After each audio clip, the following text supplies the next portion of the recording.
Prank AI homeless, pasti udah pada lihat lah, soalnya tren ini udah nyampe ke Indonesia. Tapi akhirnya pihak polisi mulai bikin statement kalau prank ini berbahaya dan please di stop deh. Police are asking kids to stop pulling AI homeless man prank. The prank has gone viral, causing headache for law enforcement. Yes, jadi pihak polisian udah bikin statement resmi bahwa ini sangat-sangat berbahaya, mending di stop, mending gak usah dilakuin karena malah bikin pusing. Tapi AI homeless prank tuh apa sih, No? Dan kenapa polisi sampai turun tangan? Dan emang di Indonesia udah sampai kayak gitu?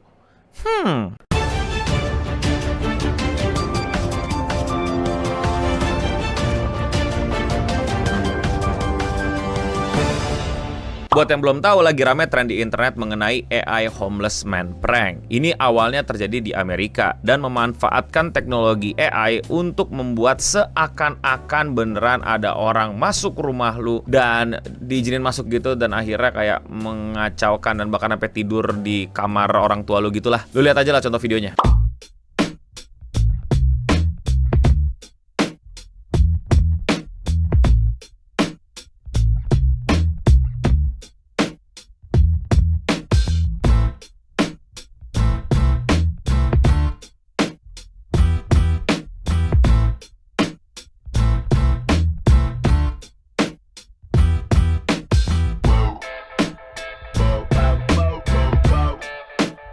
Variasinya banyak deh, ada yang katanya sales lah, ada yang katanya orang gak dikenal lah, ada yang katanya mungkin quote-and-quote cewek kenal sama bapak selingkuhan lah. Pokoknya buat ngerjain orang tua lu yang lagi gak di rumah, dan lu menggunakan teknologi AI untuk membuat seakan-akan fotonya sangat-sangat realistik. Ada orang di depan rumah lu sampai lu kasih masuk, sampai lu kasih minum, sampai lu kasih tidur, dan lain-lain. Gak harus homeless, tapi ya namanya udah jadi kayak AI homeless man prank. Udah sampai Indonesia?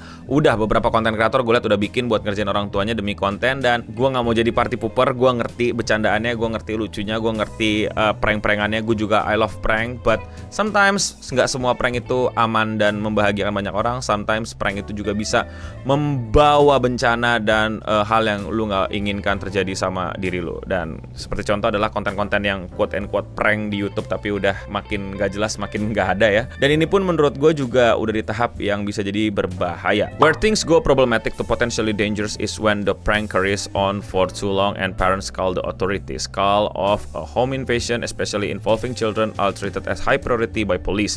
So pranks like this tie up valuable resource and could actually put the prankster in danger. Round Rock Police Patrol Division Commander Andy McKinney told NBC that it will even cause a SWAT response. Jadi ini memang awalnya di Amerika ya, dan terjadi di Amerika. Dan seperti kita tahu, Amerika itu punya Second Amendment. Itu yang mesti kalian taruh di kepala dulu. Second Amendment itu adalah rights to bear arms kalau nggak salah. Jadi orang-orang bisa punya pistol. Nah, inilah bahayanya kalau itu ada di negara lu. Ada orang yang bisa punya senjata api selain penegak hukum, berarti yang berpotensi melakukan kriminal pun juga punya senjata api. Dan hal-hal kayak gini kan kayaknya udah jadi hal yang lumrah kalau misalnya rumah lu, apalagi isinya adalah anak kecil yang jaga rumah gitu ya, bocil yang belum dewasa dan lain-lain, terus abis itu ngadu ke emaknya, "Ma, tolong mah, ada homeless mah, ada siapa nih dikasih masuk, kasih tidur," gitu. Terus kalau di komedi-komedinya kan mamanya sampai ngomong-ngomong di voice note, sampai di telepon, "Woi, itu kenapa gitu, usir dia," segala macam. Ya namanya orang tua sayang anak, orang tua peduli sama anak, dan emang udah jadi insting orang tua untuk melindungi anaknya dari hal-hal yang bisa berbahaya buat anaknya. Ya gimana orang tua yang nggak hubungin polisi ya, dan gimana nggak berbahaya, ada orang nggak dikenal, emaknya udah lihat fotonya kayak asli banget gara-gara AI ini, dan akhirnya orang itu dikasih masuk, dan ya udah pasti dia bakal hubungi polisi. Dan seperti yang tadi udah dituliskan di teks, bahwa kalau misalnya ada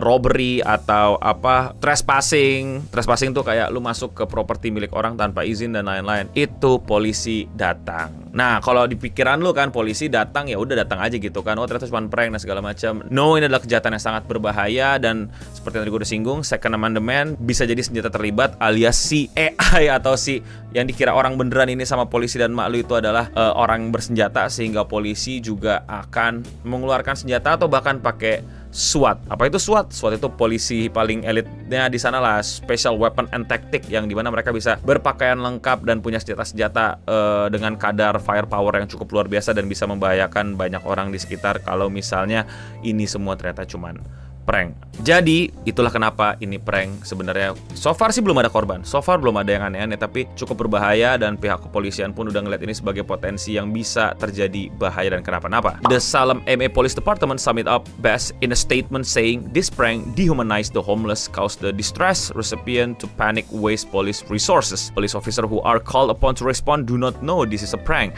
and treat the call as an actual burglary in progress, thus creating a potentially dangerous situation. So while we all love a good prank, maybe let this one go. Pertanyaan gue udah singgung, bisa jadi berbahaya karena polisinya nggak tahu kalau ini prank dan dia akan nge-treat ini sebagai kasus beneran dan lu akan membuang resource polisi alias buang-buang waktu, energi dan kerjaan polisi ditambah-tambahin nama lu, dan itu juga bisa kena hukuman. Itu pun kalau nggak terjadi hal-hal aneh lainnya. Dan menurut gue menarik banget ya polisi MA Police Department ini yang bilang dehumanizing the homeless gitu, kayak jadi tidak memanusiakan para homeless. Cukup menarik dia pakai statement di awal. Nah, ini PR-nya bagus, gue akuin. Jujur dia pertama-tama bilang langsung dehumanize the homeless. Wow, the good PR. Mesti kita harus apresiasi itu. Yes, di Indonesia ada beberapa orang bikin. So far nggak terjadi apa-apa. Paling orang tuanya jantungan dan kaget. Gue nggak mau jadi orang yang party pooper yang so nggak asik lu, no, so elit, so beda, so edgy dan segala macam. Enggak, gue tetap awal-awal ketawa gitu. Sampai akhirnya gue sadar bahwa emang bener bisa berbahaya sih. Seperti tadi gue singgung ya, mak lu bisa jantungan, bisa panik beneran. Mungkin dia lagi tengah jalan, mungkin dia lagi di mobil ngelihat itu, terus tiba-tiba ya mungkin nggak bener juga jadi tiru ya kalau di mobil buka handphone gitu. Ya mungkin istrinya di sebelahnya, mak lu gitu, bapak lagi nyupir jadi panik, jadi apa segala macam, jadi bahaya, jadi ngebut ke rumah demi nyelamatin lu, demi ngeliat keadaan lu dan lain-lain. Gua rasa itu juga mesti lu consider sih kalau lu sayang sama orang tua lu. Yes, everyone love a good prank, silly prank dan lain-lain, but careful, mesti pilih-pilih. Yang kayak gini tuh belum tentu berakhir oke buat sebuah konten TikTok yang lu bahkan gak dapat duit dari itu, cuma dapat traffic dan ketawa dan komen-komen dan like. Jangan sampai kebahagiaan lu ditentukan oleh angka, men. Apalagi kalau korbannya adalah orang tua lu atau diri lu. Iya gak sih? Kalau menurut gue yang paling bisa gue highlight adalah the dangers of AI. Lagi-lagi bahaya AI. Bagaimana AI udah semakin mirip, udah semakin realistis, udah semakin bisa menipu banyak orang walaupun hanya untuk prank. Sangat-sangat realistis gambarnya, sangat-sangat mirip videonya, sangat-sangat mirip fotonya, bahkan sampai bisa disesuaikan tanpa lu mesti Photoshop capek-capek langsung bilang ada orang di kasur, lu tinggal kirim dengan cepat, tinggal nunggu loading doang, langsung dibikinin sama babi-bu berbagai macam nama AI dan orang tua lu bisa percaya. Untungnya sekarang masih digunakan untuk prank. Bagaimana untuk yang lain? Gue mesti ingatkan beberapa video ke belakang, gue lupa yang mana, tapi ada kasus yang dimana kita tahu deepfake, banyak orang dituduh punya foto begituan, padahal itu bukan dia, tapi nanti yang kena hukum dan masalah dia. Lu cuman bercanda mungkin atau gimana, tapi nanti lu yang dicari. Atau AI lainnya lah, lu nge-fakein apalah dan segala macem. Atau bahkan yang lebih parah, scammer, fraud, orang-orang yang berusaha untuk nyelakain lu dan lain-lain menggunakan AI. The dangers of AI is in front of our eyes, man. Tapi sepertinya ya nggak tau lah mesti diapain nih AI. Apakah bakal every man from himself? Bahkan ya gua aja yang udah sangat-sangat bekerja di depan internet dan butuh internet untuk bekerja dan mendapatkan duit dari internet dan menyelusuri sampai nama series gue adalah seputar internet ini, bisa ketipu loh. Oh ini AI apa enggak gitu. Di Reels kalian nih, kalian buka Reels gak sih, TikTok gak sih, lu bahkan sampai bingung, this is AI or not gitu loh. Sampai kan gampang bang ada logo suaranya segala macam.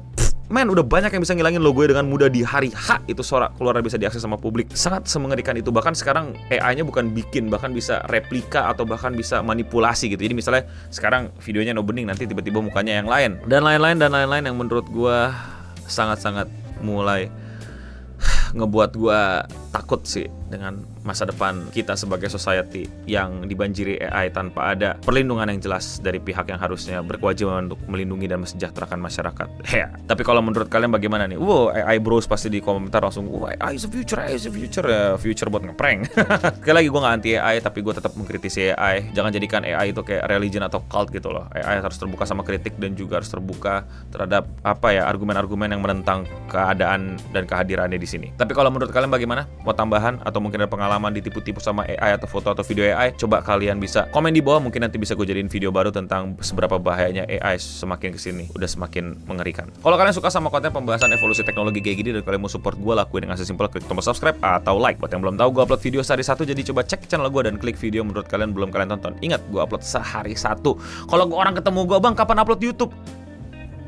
Sehari satu, ya besok ada, tenang aja. Atau yang kemarin udah tonton belum? Dan seperti yang gue bilang, hal-hal kayak gini tuh butuh proses untuk dibikin video YouTube-nya. Jadi kalian bisa follow gue di IG atau di TikTok untuk dapetin update yang lebih cepat. Dan ya, sekian seputar internet untuk episode kali ini. Gue Nobeding pamit undur diri, dan untuk kita semua, stay clean and sound.